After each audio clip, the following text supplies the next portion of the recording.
Well, first of all, I want to thank you all for coming, and I'm very sorry that I have nothing more to offer you tonight except coffee, and Confederate coffee, served to you in my dented teapot, all banged up.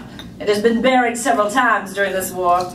Once, it was buried for 3 days, along with the sugar dish and the milk jug and several spoons and forks that have been following my fortunes throughout this war. The coffee is made from dried, roasted garden peas. I'm sorry as well that my husband, General Chesnut, is not here to greet you. I actually have often been away from him during this war, no matter where we were. It was Montgomery for the founding of the Confederacy, Charleston at the start of the fighting, Richmond for much of the war. At the moment, I have not the faintest idea where he is. I have sent letter after him this week. Oh, what a week it has been. Madness, sadness, chaos, ceaseless anxiety. The end has come. No doubt of the fact. Charleston and Wilmington have surrendered. I have no further use for a newspaper. I never want to see another one again as long as I live. Shame, disgrace, and beggary have come all at once, and they are hard to bear. The grand smash. My world is now divided into 2 parts, where Yankees are and where Yankees are not. At the moment, they are not here in Chester. Poor abandoned little Chester, South Carolina. And so I am, along with hundreds of notables of the Confederacy. And now, everything is lost in Richmond. One newspaper correspondent continues the old cry. Richmond has been given up, he says. It was too heavy a load for us to carry, and we are now stronger than ever. Stronger than ever? 9/10 of our army is under the ground, and where is another one to come from? Will they wait until we grow one? I pass my days and nights partly at this window, watching General Lee's few but undismayed, his remnant of an army pass through, sad and crestfallen. No songs and no shouts now. They have given the thing up. And now I need to decide my next step. Flee from here, or stay and endure the Yankee raid, which is surely coming. I am rather at my wit's end. Someone nearly destroyed me the other day by asking whether my husband, General Chesnut, former U.S. Senator Chesnut, will be shot as a soldier or hung as a senator. All this will end by making me a nervous lunatic. Let's distract ourselves, shall we? Let me share with you some of my photographs in my album. I have pictures of all the Confederate leaders in here, and many of the Union ones as well. A friend of mine picked it up the other day. She said, I want to see the men who are to be our masters. Not mine, I said, thank God, come what may. This was a free fight. We had as much a right to fight to leave as they had to fight to keep us here. If they try to be our masters, I shall go anywhere in the world, and if I die along the way, so much the better. No photographs. Ah, my journal. Well, journals. 11 volumes that I have been keeping since this war began. I've always kept a journal, after a fashion of my own, with dates and a line of poetry or quotations. But when this war began, I decided I would tell my story in my own way. Oh, one's breath is taken away to think what events have crowded in here since. Fancy red leather volumes initially. Afterwards, dear old reams of coarse homemade Confederate paper.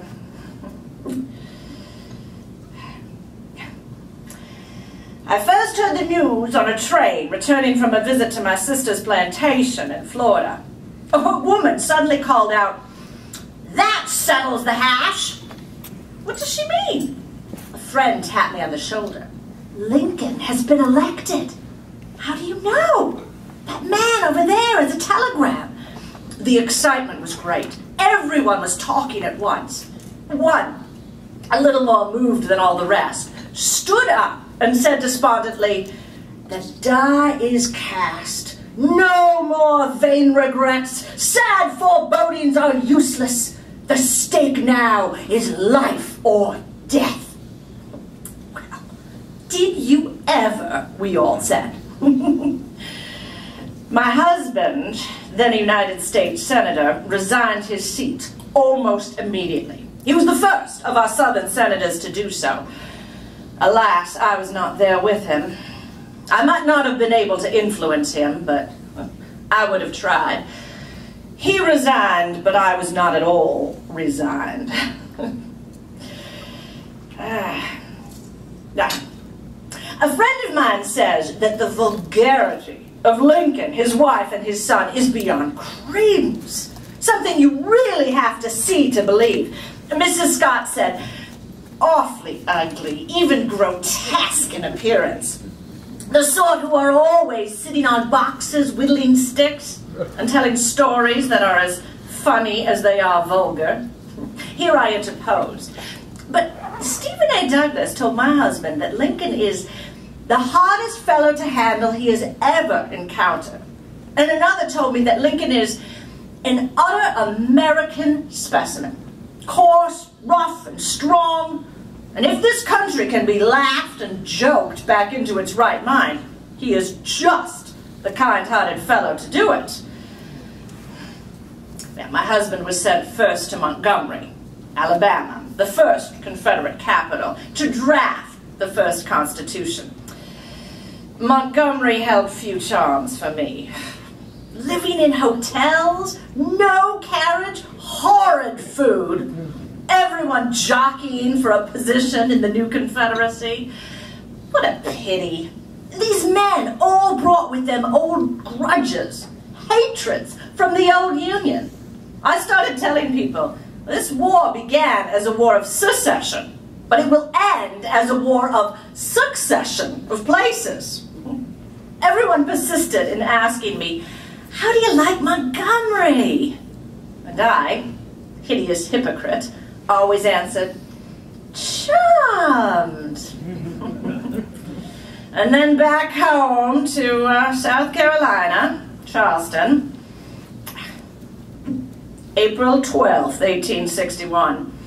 The attack on Fort Sumter may begin tonight. The streets are alive with soldiers, men singing, laughing, shouting. Things are happening so fast. My husband has been made an aide-de-camp to General Beauregard. I did not pretend to sleep that night. How could I? If Anderson was obstinate, Colonel Chesnut was ordered to attack the fort, open fire on one side. I lay in bed. I counted 4. The church bells rang out, and I began to hope. At 4:30, the booming of the cannon fire began. I sprang out of bed. There was a sound of stir all over the house, pattering of feet in the corridors. I put on a dress and went too, up to the rooftop. The shells were bursting. I knew my husband was rowing about in a boat somewhere out in that dark bay, and the shells were roofing it over, exploding towards the fort. If Anderson was obstinate, the shelling would continue. The heavy roar of cannon fire, there it came. And who could tell how much death and destruction came with each volley? It was wild there on the housetop. Prayers from the women and curses from the men, and then a shell would light up the scene. At the end of that long night, or morning really, I was so weak and exhausted that I sat down on something resembling a black stool. A man came running over. "Get up, you foolish woman! Your dress is on fire!" It was a chimney. The sparks had caught my clothes.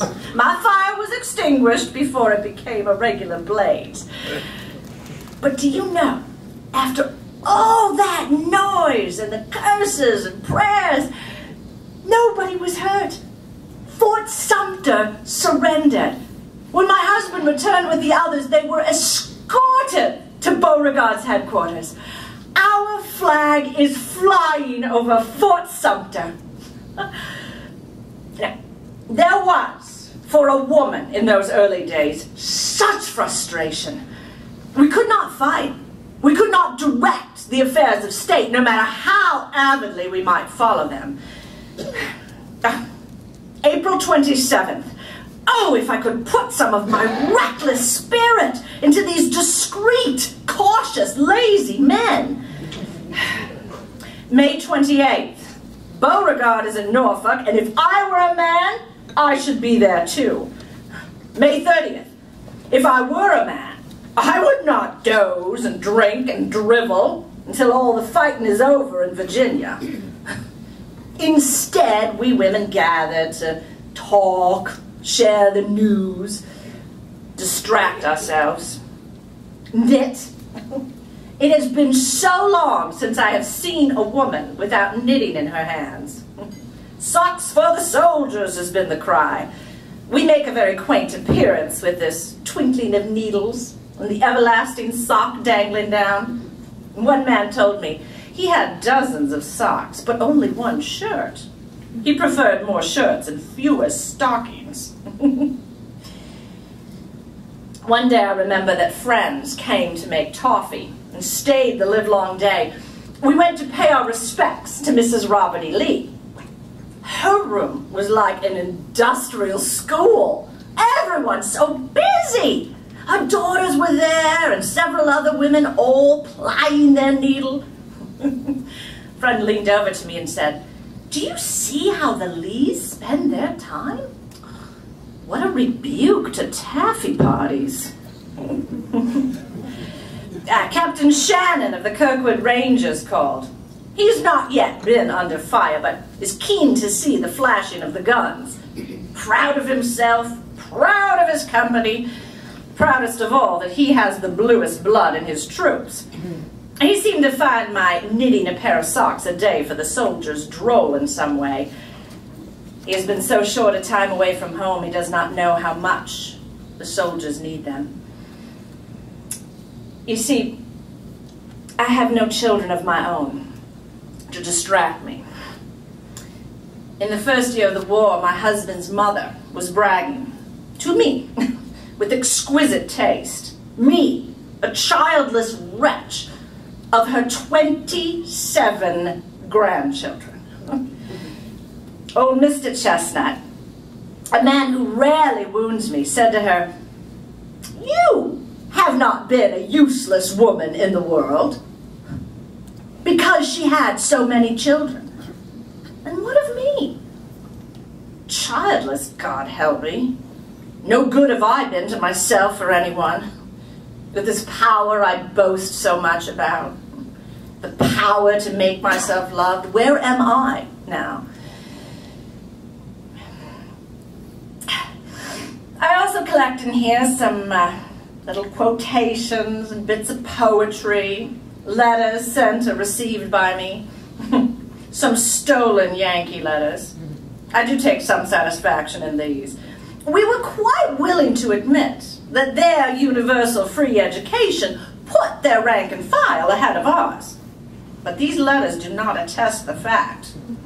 The spelling is comically bad. And I also collect in here newspaper reports.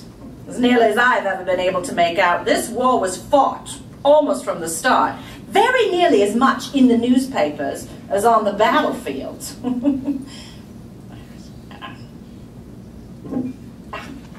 This report. From Joe Kershaw, an old friend of ours from Camden.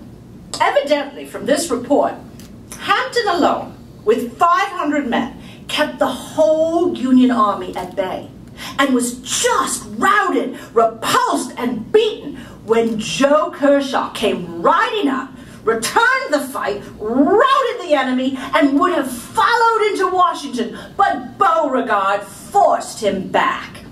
Oh, my countrymen, where is your modesty? not to say decency. A friend of mine says, we do not believe a word of any newspaper report unless it comes in this guise. A great battle fought, not one Confederate killed, enemies lost in killed and wounded and taken prisoner by us. Immense. One day I chanced to pick up a northern paper. It announced that we had hung and quartered a Zouave, cut him into 4 pieces, and that we tied prisoners to trees and bayonet them. In other words, we are savages. It ought to teach us not to credit what their papers say about us. It is so absurd. Well, talk at the dining table this evening. This war was undertaken by us to shake off the yoke of Yankee oppression. So we consider our cause virtuous. The Yankees have discovered, since the war began, it is to free the slaves that they are fighting. So their cause is noble. We bear all the burden of slavery. They get all the money in it. They grew rich, we grew poor. I think our nation's incompatibility began when it first became apparent we got all the disgrace of slavery. They got all the money there was in it, with their tariff. One thing has always amazed me. Never, by any word or look, could we detect any change in our Negro servants. During Sumter, you could not tell they even heard that din going on in the bay, although it had been ringing in their ears day and night for a week. My husband's servant, Lawrence, sat at our door, sleepy and respectful and profoundly indifferent. One week, when danger seemed imminent, my maid Ellen had my diamonds for a week. When the danger was past, she just handed them back to me, with as little apparent interest as if they were garden peas. People talk in front of these servants as if they were tables or chairs. They made no sign. Are they stolidly stupid? Or smarter than we are, silent and strong, biding their time?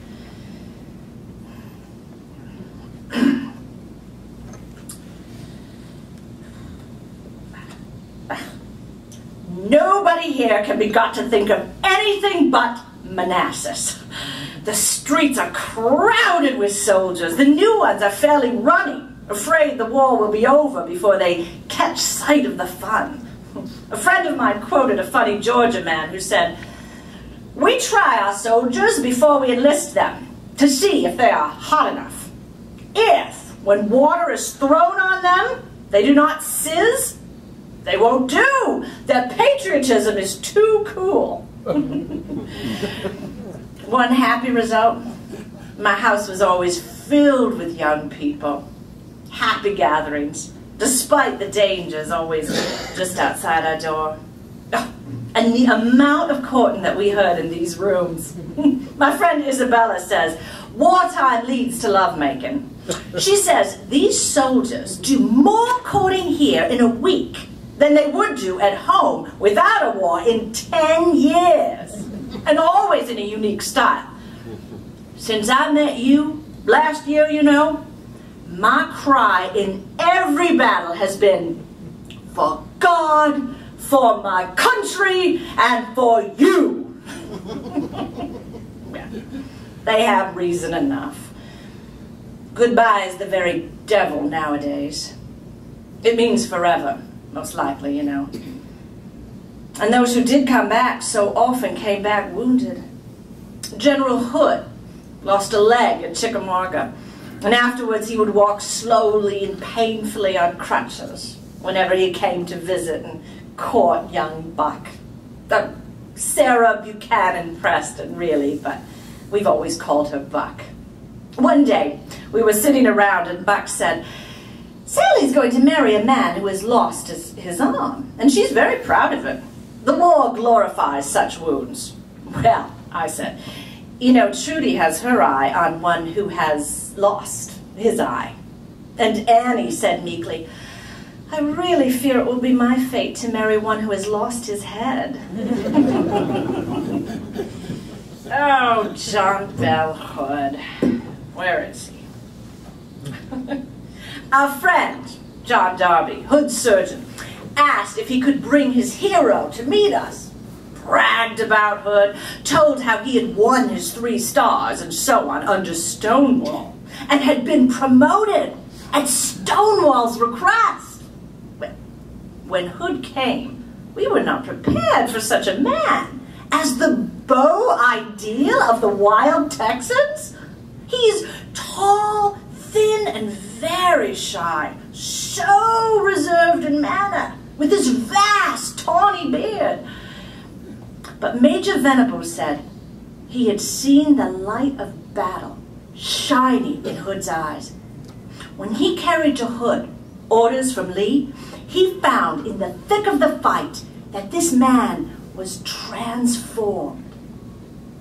That description of the light of battle in Hood's eyes, I can never forget.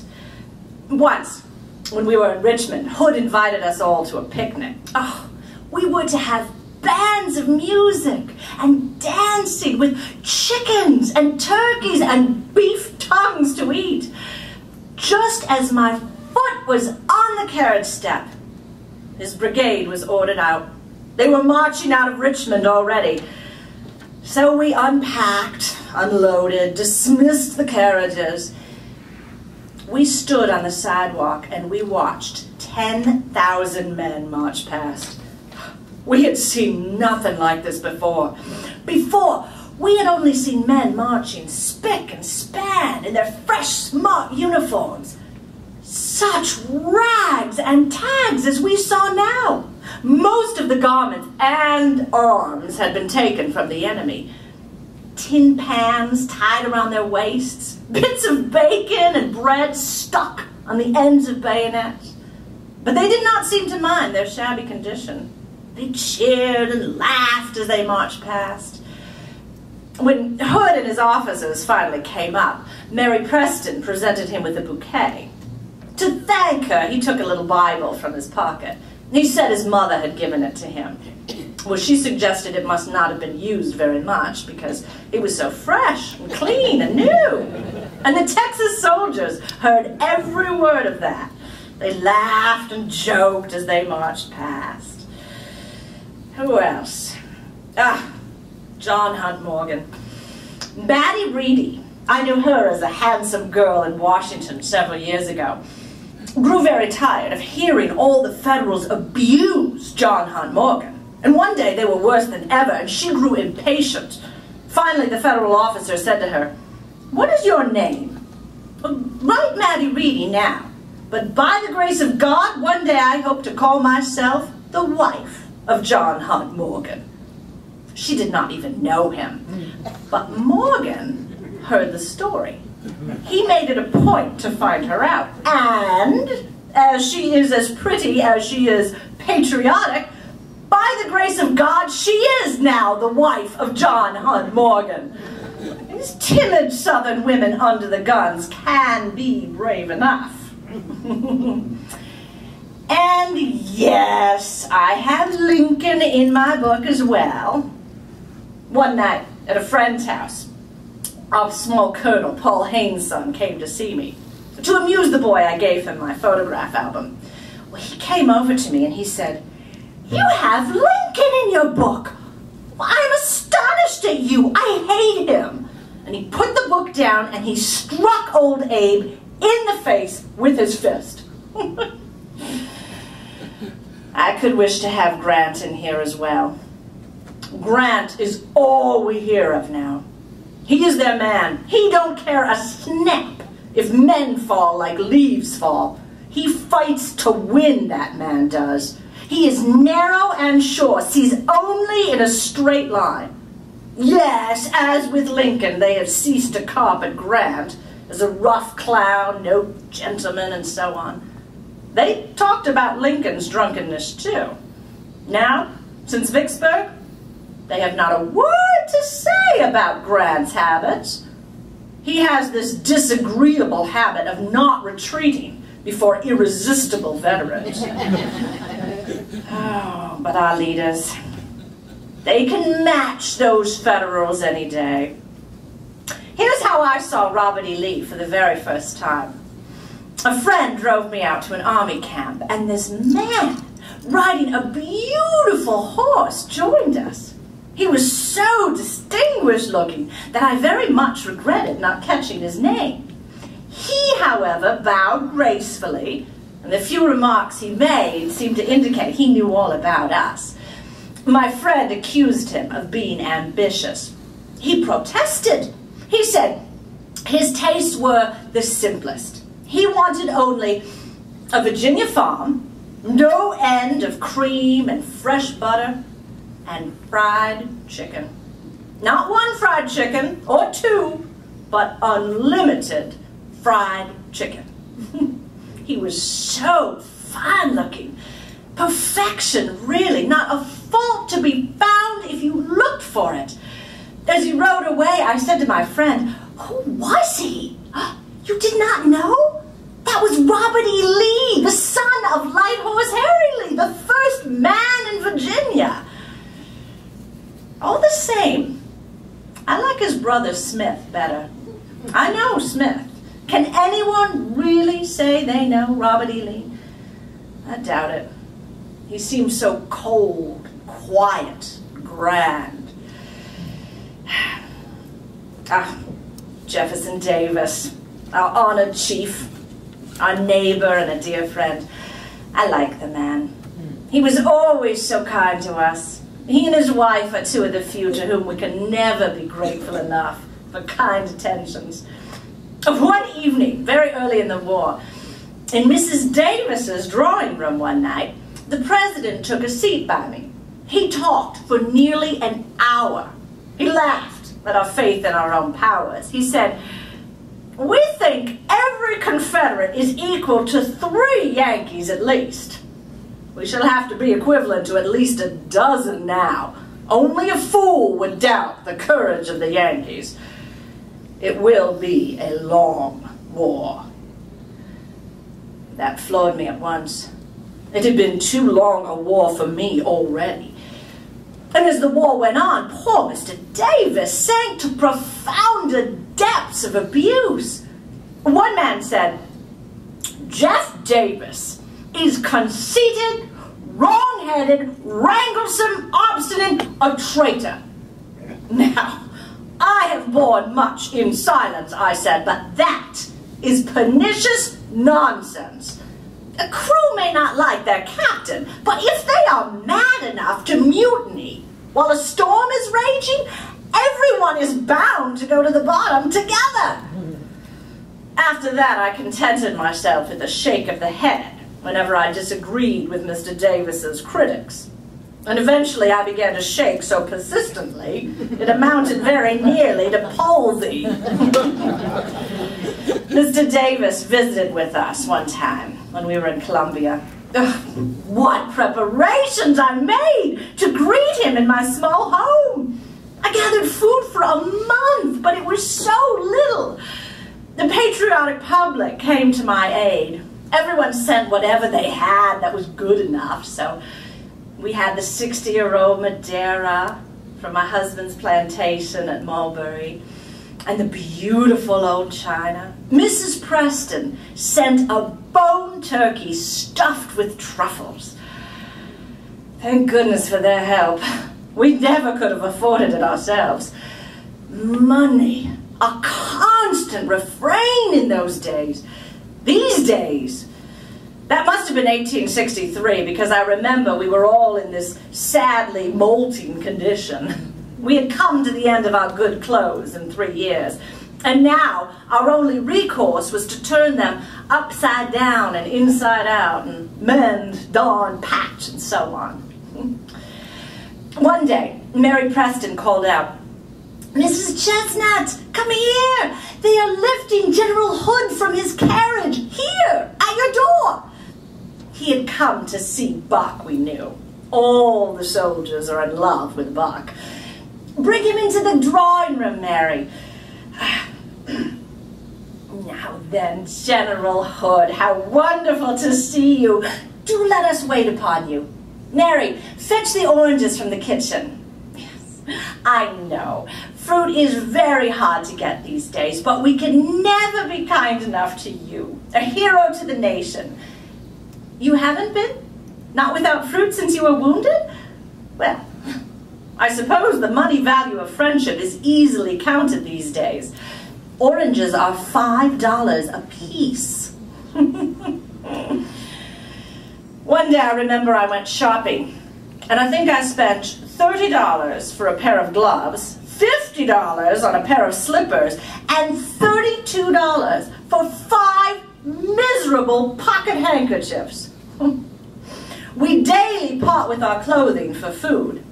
We can find no one who will exchange Confederate dollars for food, so we are slowly devouring our own clothing. Nearly $1,000 have slipped through my fingers this week. One day, I spent $500 on candles, sugar, and a lamp. Tallow candles are bad enough, but now they are all gone too. Now all we have are smoky terrabine lamps. Terrabine is a preparation of turpentine.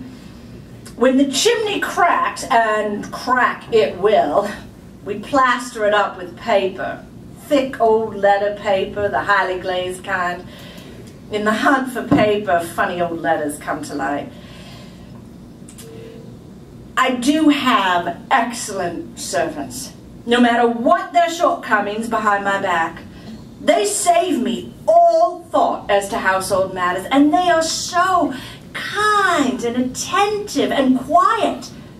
They must know what is coming. If Sherman is not prevented from coming here, freedom. But they make no sign. They are like sphinxes. When we move, as we have often had to do during this war, we always pack economically, taking only what is necessary. My journals, clothing, books. Books, of course. I have always brought books with me. Shakespeare or Molière, the Arabian Nights in French. I tried to read Uncle Tom's Cabin, but could not. Too sickening. Think of a man sending his young son to beat a man tied to a tree. Flesh and blood revolt. You must skip that. It is too bad. I hate slavery. What do you say to this? To a wealthy man who runs a hideous black harem under the same roof with his lovely white wife and his beautiful and accomplished daughters. He holds his head high and poses as the model of all human virtue. Think of such a man finding his daughter reading Don Juan. You! With that immoral book, he would say, and he would order her from his sight. Bad books are not allowed, but bad women, if they are not white, may roam the house unmolested. If you show by a chance remark that you see some creature more shameless than all the rest, has no end of children and no beginning of a husband, you are frowned upon. You are talking on improper things. There are certain subjects that pure-minded ladies never touch upon, even in their thoughts. You see, Mrs. Stowe did not touch the sorest point. She made Legree a bachelor. Any woman can tell you who is the father of all the mulatto children in anybody's household except her own. And now, this thing seemed never to stop. Fort Pillow and Memphis had been given up. Next, and next. Before the war, whenever we heard about battles in Italy or India, the Crimea, what did we care? It was only an interesting topic like any other. Now, you hear of a battle with a thrill and a shudder. Half the people we know are under the enemy's guns. A telegram reaches you and you hold it in your lap. You are pale with fright. You dread to touch it like a rattlesnake. How many will this slip of paper tell you have gone to their deaths? When you meet people, their greeting is always sad and sorrowful. They press your hand. Tears stand in their eyes. They have father or brother or son in battle. It cannot be so in the North. For the papers say that gentlemen up north do not become mere soldiers, but are officers or clerks. And then we see so many foreigners among the northern soldiers we take prisoner. Germans and Irish and Scotch. Every company on the field from us is filled with our nearest and dearest, who are all common soldiers. I cannot stop. I will not stop to think about it. What a lot of pleasant people have been thrown together by the war. My drawing room is always filled with people.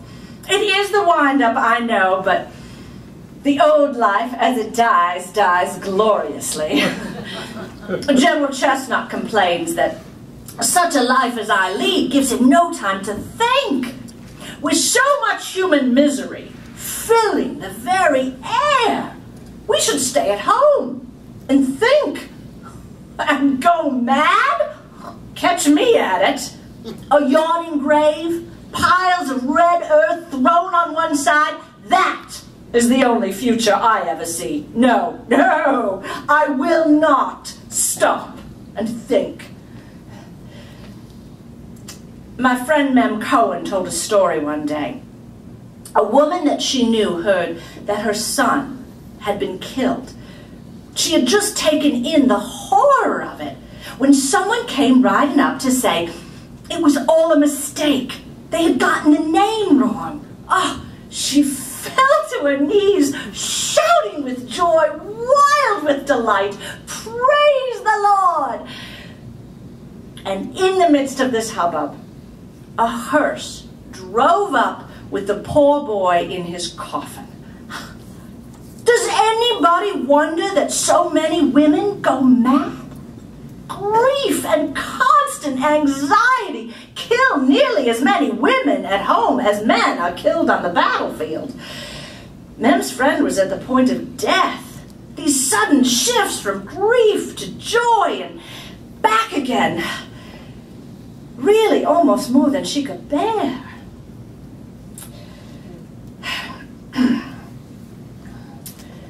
May 1864. I read today the list of killed and wounded. One long column was not enough for South Carolina's dead. These blows now fall so fast on our heads, they are bewildering. The Secretary of War has authorized my husband to reorganize all the men who hitherto have been detailed for special duty, and also those who have been exempt. And now I see Mr. Federal Secretary Stanton says he can send Grant reinforcements whenever he calls for more. He's just sent him 25,000 more. And what have we left of men to meet these reinforcements? Our best and bravest are all under the sod. Only old men and little boys left at home now. The men too old and the boys too young. We shall have to wait until a new generation grows up. I pass my mornings at the hospital. I get up at 5 a.m. and go down, all laden with provisions. Those poor boys, they are awfully smashed up. Such loathsome wounds with stumps of limbs, not half healed, exhibited to all. I was really upset. I usually came home quite ill. That sort of thing upsets me quite. This morning we gave the wounded men their breakfast. One soldier had hair as long as a woman's. He had vowed not to cut it until peace was declared and our southern country free. 3 friends had made this vow with him. All were dead but him. His poor boy had had his arm blown off at the shoulder. I said to him, "But you are utterly disabled. You ought not to remain in the army." And he said, "If old Hood can go with one leg, I can go with one arm." And so here we are, in Chester, alone and without hope. No mails anywhere, no letters sent or received, no safety valves of any kind. And now, Richmond has fallen, and I have no heart to even think about it. Grant cut through our lines, and Sherman broke through them. They are just too many for us. These stories of our defeats fall like blows on a dead body. Since Atlanta fell, I have felt as if something were dead within me forever. Still, I'm perfectly comfortable here. I hope it shall never be any worse for me. I have this clean little parlor, 16 by 18. It's bare floor, well scrubbed, a table, 6 chairs.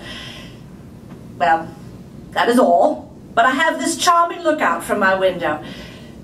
I sit here and I watch our army silently disperse.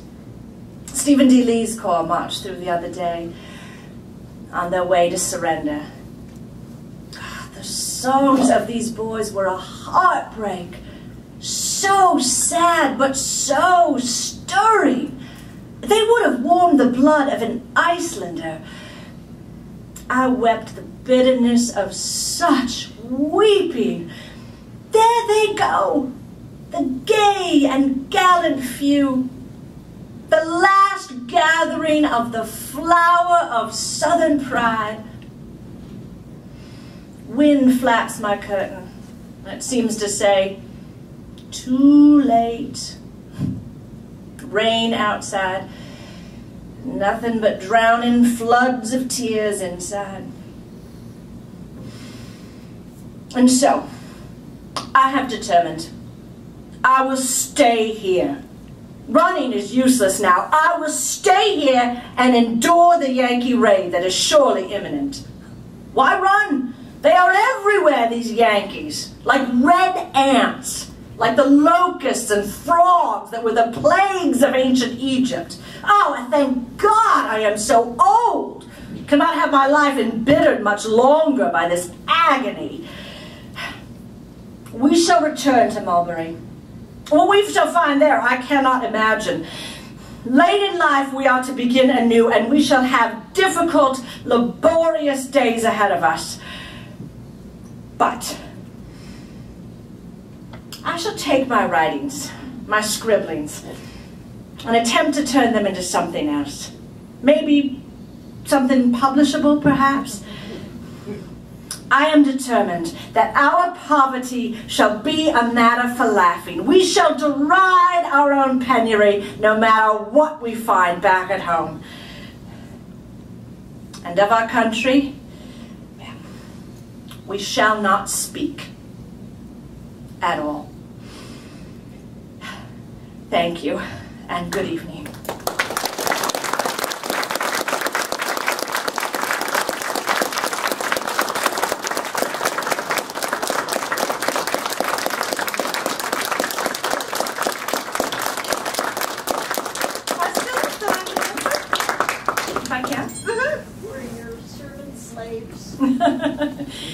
We had very devoted servants, and yes, they were Negro servants.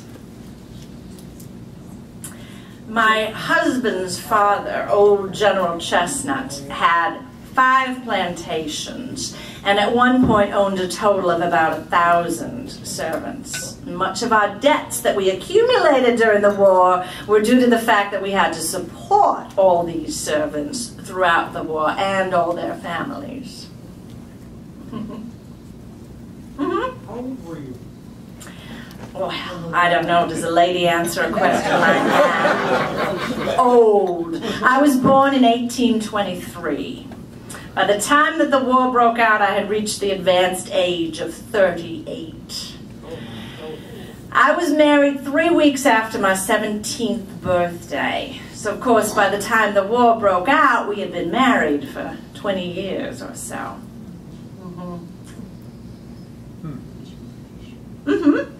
A time traveler came to me and said that a lady named Margaret Mitchell was writing a book about a Southern belle. What do you think? Do you think she could be inspired by your book? Let me answer that. Let me step outside my role as let me step outside my role as Mary Chesnut. Let me resume my identity, I always say, as Leslie Goddard. If you know the history of what happened to the diary, she did revise her diary in the 1870s and then again in the 1880s, and it was finally published in a much abbreviated form in 1905. And then again in 1949, and then again in 1982.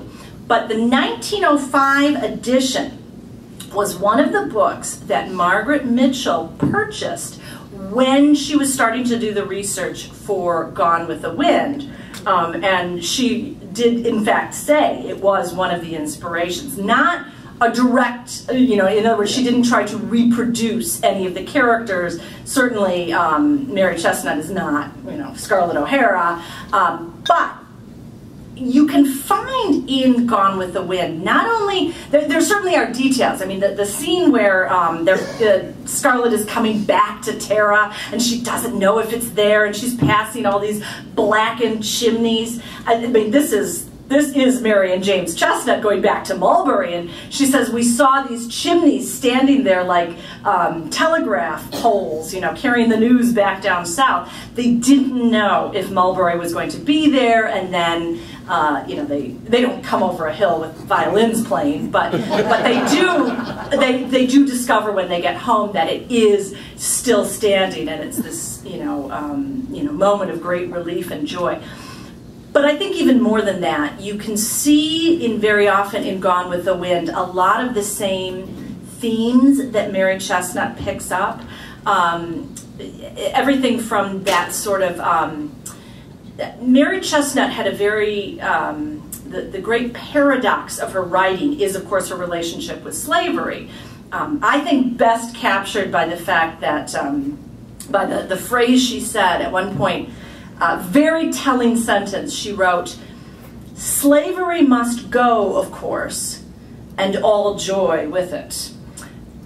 Which really does capture, because she was, in some way, in very many ways, she was out of sync with her neighbors, especially in Camden, which was a fairly small town, in the fact that she was opposed to slavery. And she wrote a letter, she came upon this letter that she had written to James before they got married, and she said, it was the most violently abolitionist thing I had ever read, and I wrote it.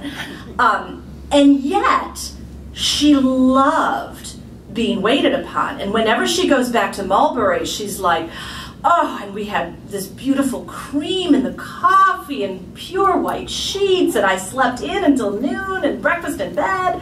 She loved that pampering. And in a lot of ways, she never resolved that paradox in her mind. And in fact, C. Van Woodward, who did the editing and the 1982 version, does a very close analysis of that and really teases out the fact that this was a paradox within many people in the Confederacy that they either struggled with consciously or self-consciously. And Mary never really was able to resolve it.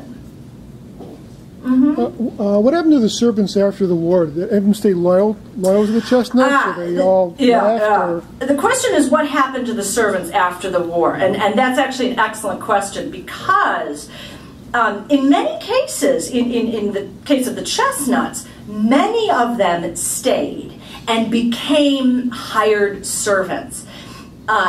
Some of them out of loyalty, and certainly we know in Mary's case she was very, very close to her maid Molly, and Molly and Mary became really partners in an egg and butter business. They had these cows they were growing. In fact, the very first money that came into the household after the war came from Mary's butter and egg business.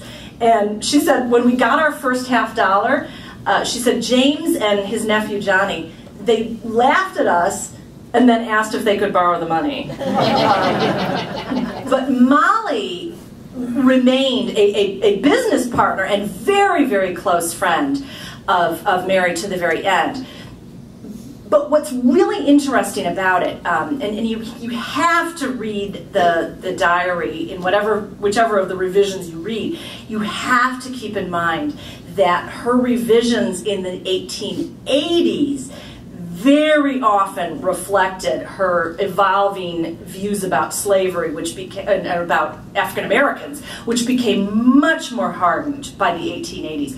There is much more racism in the 1880s writings than there was in the 1860s writings. By the 1880s, she has become, I would say, a propagandist for her class, and she writes a lot about the fact that these Yankees said that they loved the slaves, and yet she tells stories like one of the slaves had gotten a gold watch from his master. Well, after the war, he ran away to the Yankees, and what did the Yankees do? They stole that watch. So he came back home and said, I better stay with the people who gave me the watch than the ones who stole it from me. So she writes a lot about how it was a great, they were very, they felt a very big sense of loyalty to support these servants, and the Yankees, never didn't live up to their promises. So it's a very complex relationship, but certainly a lot of the debts and the financial struggles that they had for the rest of their lives. He passed away in '85, she passed away in '86. A lot of them were due to the fact that they had to support a tremendous number of former slaves. Mm-hmm. What sense do you get was the purpose of the editing and revisions of the diary? What was her purpose in doing it? Mary's purpose in doing the editing? Oh boy, that's such a great question. The question is about what was her purpose in doing the editing and revising. Did the ending ever change? Weirdly enough, it didn't, no. But actually, the opening didn't change either, and I find that significant because so often when we read histories of the Civil War, it starts with Fort Sumter. She starts it with the election of Lincoln, and I think that's very telling, and she's doing that very deliberately. I think there were a couple of things she had in mind. First of all, during the war, and I think she knew, obviously she knew she was living through something very momentous and had a front row seat to it. She actually says, I have this way of, whenever there's something big happening, I always seem to be there, and she was, So and she was sort of the Zelig of the Civil War. And I think that I do think she had in mind some type of publication. We know she was very ambitious, and every time James, would refuse to fight for a better position, when he lost his bid for the Confederate Senate, she just blew up, if only it were me, God, that's a backbone, James. They were a good political partnership that way, but I think she had in mind something written. Whether she knew she wanted it to be a full-blown publication or not, we don't know. When she's doing the revisions, and she actually wrote to Verena Davis, and she said, I'm revising my journals, and I'm taking myself out. And she was extremely candid in these journals. She'll write down, she'll be saying things like, oh, well, Governor Pickens came to dinner with his wife, and boy, is she ugly. So she's taking that out. But she's also actually putting a lot of her own sentiments into the mouths of other people. She had done a lot of writing in the 1870s it's recently been argued that she became very good at crafting dialogue and creating full-blown characters. And when you compare some of the incidents in the 1860s versions with the 1880s, it's pretty astonishing. She suddenly takes these little incidents and turns them into these wonderfully rich stories. So So she really trained herself to be a writer. So I think that was part of it. She wanted to you know, she became a better writer, pure and simple. But I think, and this is the more recent writing, Julia Stern of Northwestern came out with a book called Mary Chesnut's Epic. And she argues this very well, that in a lot of ways what she was doing is crafting an epic, meaning a story that has this broad sweep of the war, of a civilization you know, in decline, and a huge panorama of people, and this sense that activities are happening on the divine level, they're happening on the political level, and they're happening on the personal level, and creating this epic that in some ways doesn't explain the Confederacy, but gives meaning to it. I was thinking about this when I was listening to a discussion with Rick Burns, who did the recent death in the Civil War, and he was saying, you know, the amount of death was staggering. And if you're a Northerner, you've got that Abraham Lincoln thing saying, you know, these dead have not died in vain. We will have a new birth of freedom. Well, that's great if you're a Yankee. What if you're a Confederate? How do you explain the incredible amount of death in light of the fact that what they were fighting for died? And I don't think it's going too far to say she was trying to craft an epic that gave some meaning to that death. Was the journal more profitable than buying? It wasn't for Mary. Do you know, in her entire life, the only money she made off of her writing was $10. She read that a newspaper in South Carolina, I think it was in Charleston, maybe Columbia, they were looking for sketches, and so she took an incident where a spy was discovered and arrested, and she rewrote it and sent it off and made $10. Yeah, I do think that actually kind of probably sparked in her mind the idea that she could possibly publish and make some money off of it. We know she intended to, because she wrote to Verena Davis and she said, I want you to read this, and you know, but it needs to be revised again and again and again. And of course, you know, by the time she was done with it, there were like 48 volumes of the final thing. So, you know, a lot.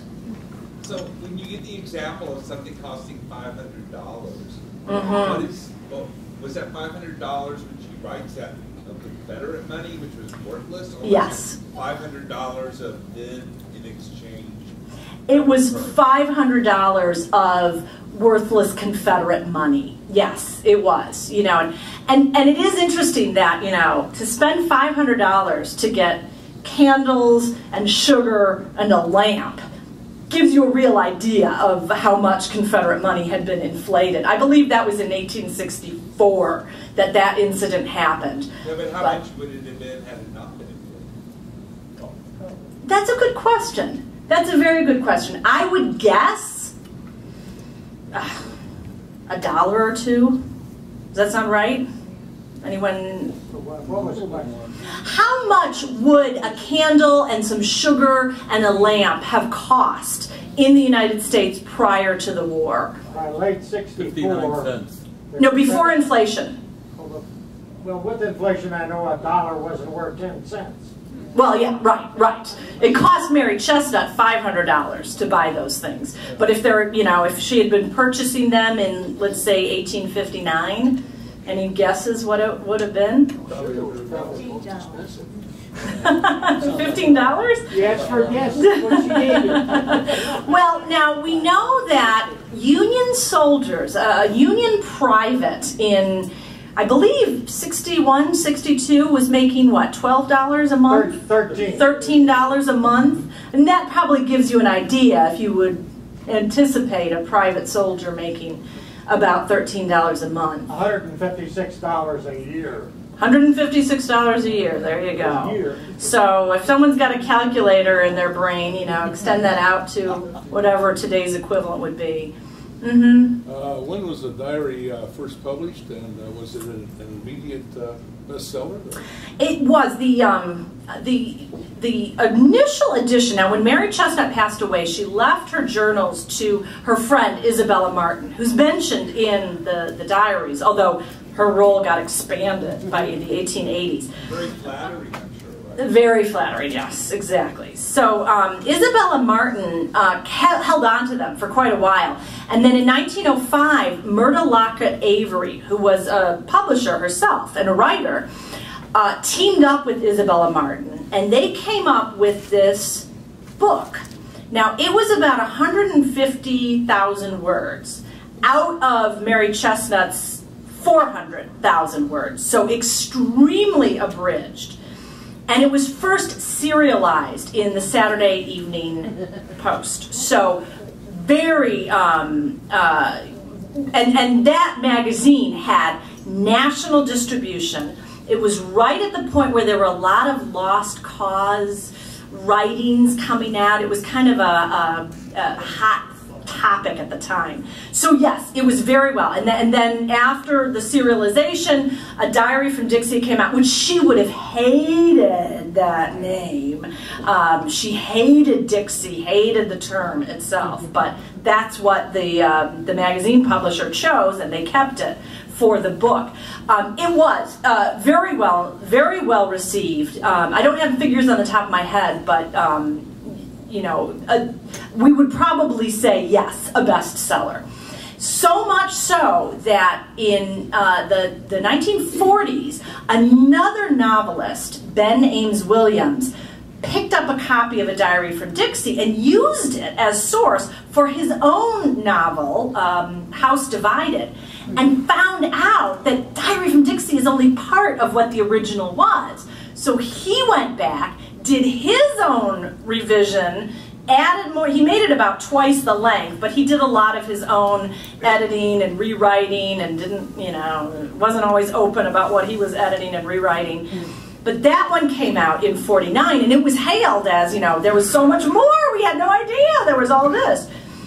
Then in 1980 is when C. Van Woodward sat down and said, okay, I want to have a definitive Mary Chesnut's diary. And he was going to do just the 1880s version, realized it's a lot more complex than that. He went back, he put in some of the 1860s, there's even a little bit of the 1870s revisions in there. He winds up with this 835-page you know, doorstop that won the Pulitzer Prize, but has become, in a lot of ways, the definitive. Although actually, 2 years after that, people were clamoring for the originals. So 2 years after that, the original Mary Chesnut Civil War diaries were then published. So really, we have. Oh, and then finally, the great story is about 3-4 years ago, Mary Chesnut's photograph albums, which had been lost for about 70 years. No one knew what happened. They like descended through her family, and then the matriarch disappeared, and suddenly they're gone, and then, holy cow, they're on eBay. And the family got together, pooled their resources, and got the photograph albums, which unfortunately had been, the photos had been taken out, but got them, donated them to the University of South Carolina. So her original diaries, all her revisions, and her photograph albums are all together now at the Caroliniana Library. Thank God. It's like the historian's dream, you know. Oh. Yeah. Did she have any children? She had no children. And it really is, I think, important for understanding her life because Mulberry was entailed to go to a male descendant. Now, James Chesnut was not the eldest son. His older son, John, was groomed to inherit, but died. So James was set to inherit, and if he and Mary did not have children, and specifically a son, it was going to pass to another male relative. for whatever reason, they did not have children. They made several trips to Europe, and Mary seems to have been sick, and there's a lot of speculation that she might have had some miscarriages, that there was something very sad going on. She always felt that it made her an outsider, and that she was truly disgraced by not having children. In fact, when she was in Montgomery, she met another woman who was childless, and she said, before I left town, I told these other women that she had had some children, but they died. But I felt so good about doing that, because you cannot believe how women will look down on a woman who has no children. I did her a great service by telling them that. Don't know if she did. It was a pretty easy lie to find out. But it speaks to the fact that she felt so strongly that she had failed. And I think she always felt a little bit of an outsider by the fact that she had been this, failed to fulfill her mission. That and the fact that she was so anti-slavery really put her out of step with a lot of her neighbors and things. And when she died, James actually built another home for her in Camden, where she lived. But when James finally died, Mulberry passed on to another male relative. Although I should say it is still in the family. It is now a National Historic Landmark, thanks to Mary, really, because of the recognition of the significance of her writing. So let me take one more. Yeah. So with all the revisions, if you were to read it today, would you just read it like some woman's, sort of not delusional, but just it's her opinion of what's going on, or would you think that it's very, it's all been all mixed up together? It's really just, that's the great dilemma, I think, of Mary Chesnut, because we don't know what her final vision was, right? There's two ways of thinking about it among historians. There are some people who feel like you read them as a kind of, and there are literature professors who have said her writing style presages a lot of modernist writing, because she's writing in a style that is very, it's chaotic. She leaps from scene to scene and character to character, and there's all these people coming in, and it's here and it's there, and it's big events, it's little events, and you get this feeling of chaos that kind of matches the chaos that she's experiencing. And so there are people who will say she's writing an epic of the Confederacy. There are other people who will say this is one of the best portraits of civilian life in the Confederacy that we have. In other words, we should read it as historians and read it as a historical document. Then there are other people, and especially with the 1905 Diary from Dixie, which I have to say, I think it's the most readable. It has a kind of lyricism to it. Even if the edits were not what Mary probably would have chosen, it's readable. And it's a darn good read. Sometimes it's hard to follow, but it's a really good read. She's funny, she plays with words. She says, my husband resigned, but I am not at all resigned. You get this feeling like Shakespeare, like she's playing with language and having fun. I think you can experience her writing any of those ways is completely valid, but it depends on how much time you have, because 835 pages takes a long time. So, thank you so much. Thank you very much, Leslie, for an outstanding portrayal of Mary Chesnut, and thanks again, Leslie, for an outstanding portrayal of Mary Chesnut. And the Roundtable would like to contribute in your honor $100 to the Museum of the Confederacy in Leslie's name. So thank you very much, Leslie. Everyone have a great weekend. Next month will be John Fitzpatrick. He's from the Gettysburg Battlefield Guide, and he'll be talking about the Gettysburg Address. Everyone have a great weekend.